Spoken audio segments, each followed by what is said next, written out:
There's been much made about the Capital City Autonomous Zone in Seattle. New York got a little bit jealous, so we decided to have our own version.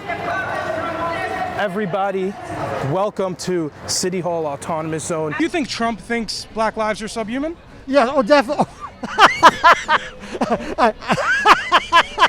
I wanted to give you guys an inside look to the sights, smells, sounds, taste, the taste of the Autonomous Zone. Let's go for a quick tour, see what supplies we got here.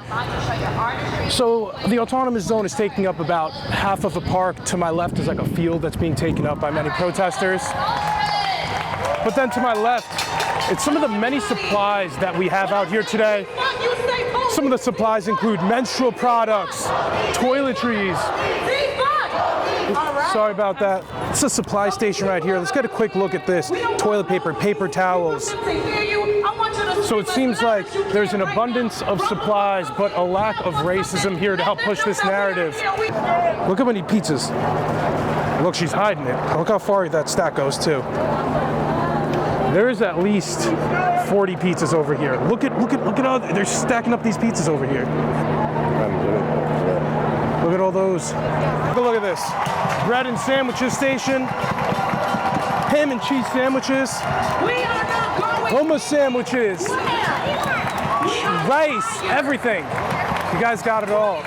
Look at that. PB&J. Oh wow, look at these. These are products from supermarkets.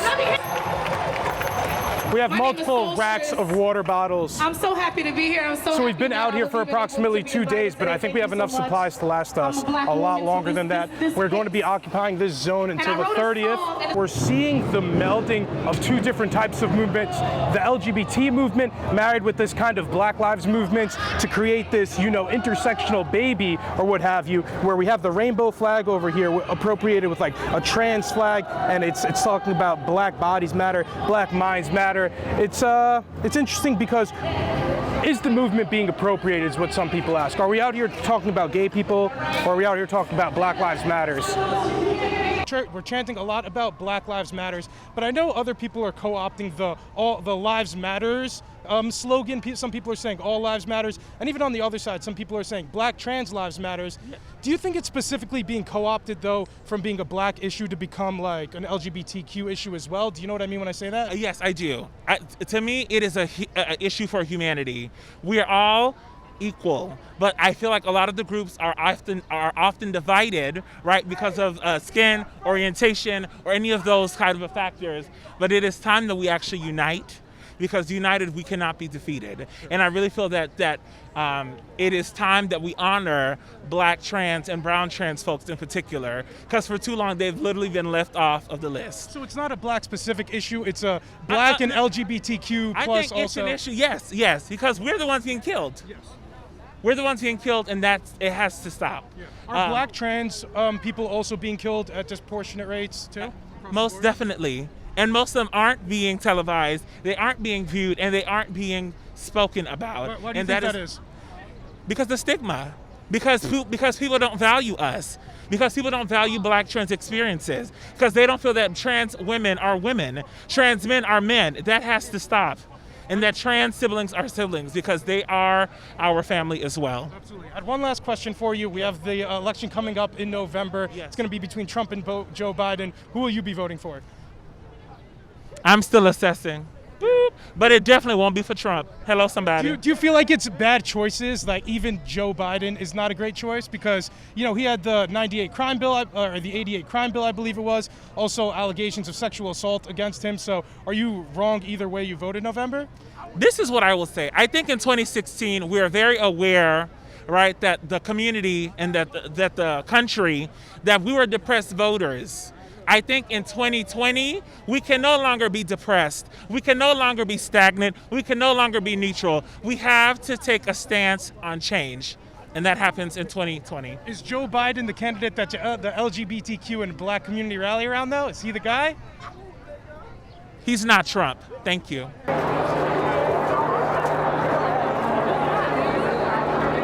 Can I grab one?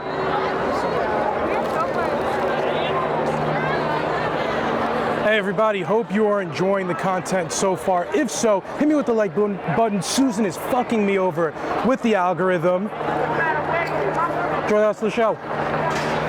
Are you familiar with the case of Rashard Brooks? This is the man who fell. Yes. So Rashard Brooks fell asleep in the Wendy's parking lot in the drive-thru while drunk. Police were called by, the people in Wendy's, and then eventually there was a little bit of an altercation. Rashard Brooks reached for the man's taser, stole the taser from the police. Yes. He shot the taser at the police. The police shot and killed him. What do you want to see done differently, or should the police have even been called there? Is this a case of police brutality? Do you think this was, a quote-unquote good shot? No, I think, from the details that I have, the Rashard Brooks had been, having a couple of drinks. He decided he didn't want to be responsible, and he said that he was going to stay in the lot, in the parking lot. He said, I'm not actually going to drive. So it was this sort of... He fell asleep in the drive-thru. Yeah, he did fall asleep in the drive-thru, yes. And I think that's... Well, I mean, first and foremost, even if the altercation happened and he took the taser, as someone that is fleeing from you, there's no justification in you responding with deadly force. Could the taser be qualified as deadly force, though, against the officer and the officer just trying to defend himself? Is this not justified at all, do you think? I don't think it's justified to kill him. Sure. I think that, in that situation, it did escalate. There's some gray areas there in terms of the details. Like, what should the police think, though? Because Rashard Brooks was clearly willing to steal the taser and shoot the taser at the police officers. What's the best case scenario there? Is that police brutality now? Like, are we counting that towards, a Black Lives Matters type agenda? Yes, I think because we got to think about it systematically, sure, and what the role of policing has been systematically. And it's just an example of numerous other examples and a very established historical pattern. Yeah. So I think that, there's some validity that you could give to the PD, but systematically, it shows that their approach, especially for working people of color, has always been, seen as something that's disposable. And obviously some other cases are a lot more clear-cut. George Floyd case was extremely clear-cut. Exactly. Rashard Brooks, though, I feel like there's a sliding scale. Feels like Black Lives Matters is willing to bring on any case, even though it might be a little bit murky. Do you have any concern about them not bringing on like 100% justified cases when people might be getting killed by police? I don't have a concern because I think that, we've gotten to a point where these conversations have never happened, reforms have never been talked about. So now there's an extremity, right? There's very clear black and white. We have never addressed the gray areas, right? They act a certain way and they do that continuously, and there is impunity in doing this. So I think that the movement, that's a question for the movement to have and to be discussed. But I think that it is clear a case yet again of what it is that policing is for people in these neighborhoods. All right, guys, so I wanted to show you more signs that we're seeing here at the City Hill Autonomous Zone and give you my 2 cents of what we see going on. So we have many signs here for Brianna Taylor, protect black women. Real quick to go over what happened to Brianna Taylor. She was dating a man who had a warrant out for his arrest. She was at his apartment when a no-knock warrant for her boyfriend's arrest was executed. Plainclothes officers came in. The boyfriend protected himself with a firearm who was a criminal. Gunfire was exchanged. Unfortunately, Brianna Taylor was killed. Many people are seeking justice for people like Brianna Taylor. Of course, we only hear about these when they go wrong, but it questions what is the efficacy of using no-knock warrants with plainclothes officers. Many people are talking about protecting Brianna Taylor, protecting black women. Some other signs include... So we got some other signs include things like El Pueblo, Unido, Llamas, Serra, Vencido, with we got a little hammer and sickle here. I only know what the hammer and sickle means because I don't speak Spanish, so we're just gonna have to move on, unfortunately. So one of the cases that is constantly brought up that we've mentioned already in the video is the case of Brianna Taylor, because this is such a perfect case to be used because the police really don't look good in this case. And I've seen multiple posters of these if you want to pull in closer. It says wanted by the people for the murder of Brianna Taylor. These are the officers who I believe there was no consequences for these actions. They're still on the force.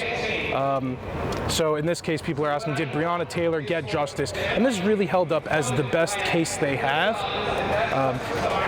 cops on the other side say that there's so many incidents not incidents that occur, there's so many interactions between the police and people that you only really hear about the awful ones, which is, I mean, that is true too, but is that justice for people like Brianna Taylor? Is this just the cost of policing where people like Brianna Taylor get killed? That's what people out here are asking.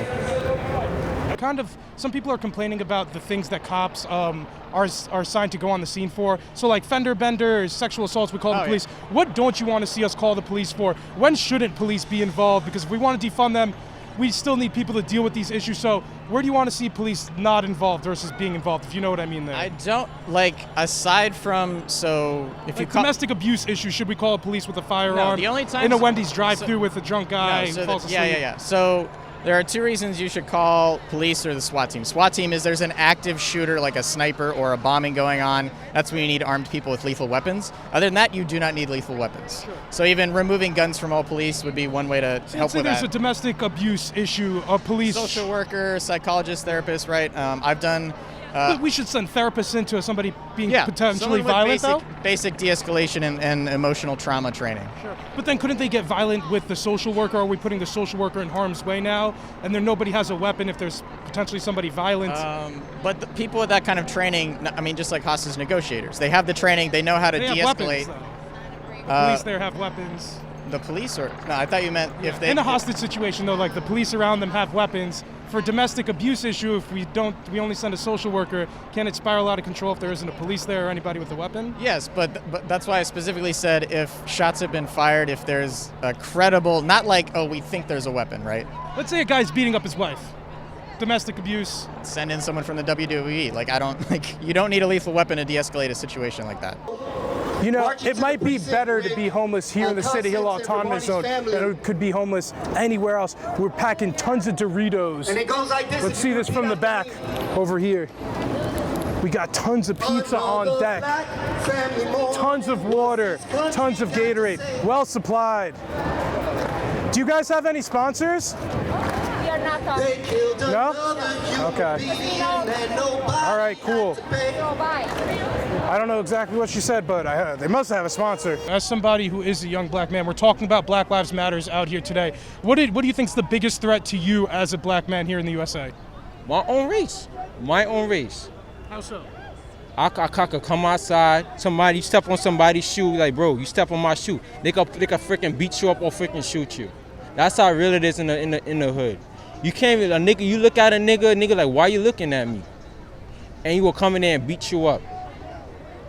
And I'm like, son, I understand police brutality. Don't get it wrong. I feel like all cops should be held accountable. But I feel like black people should be held accountable for what they do. They do the shit that they do in the neighborhood, bro.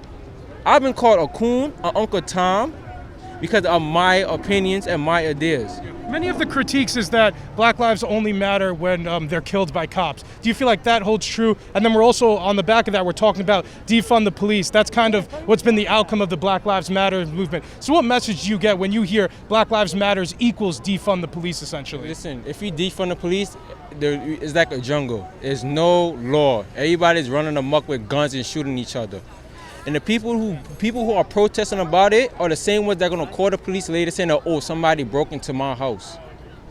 Like, come on, and the thing is about it, this when a white cop kill an unarmed black man, sometimes it's justified, sometimes it's not.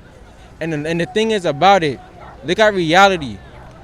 Bro, it's like when a black person gets shot by cops, it's like somebody getting struck by lightning. It's not every time, but every time I'm on the news, I hear my own people getting killed in the thousands. Chicago with the highest homicide rate, when little kids is dying from idiots shooting stray bullets into neighborhoods. No, you don't give a damn about these little kids that they don't even have a future now because they in the grave. So what we're seeing in the occupation space is different subway stops being covered up and occupied by the protesters. So they're covering up one of these new screens that they put up here in one of the subway stops. Let's see if it has demands on it. I don't know, did I spook them? I hope I didn't spook anybody. Oh, she did? Sorry. It's okay.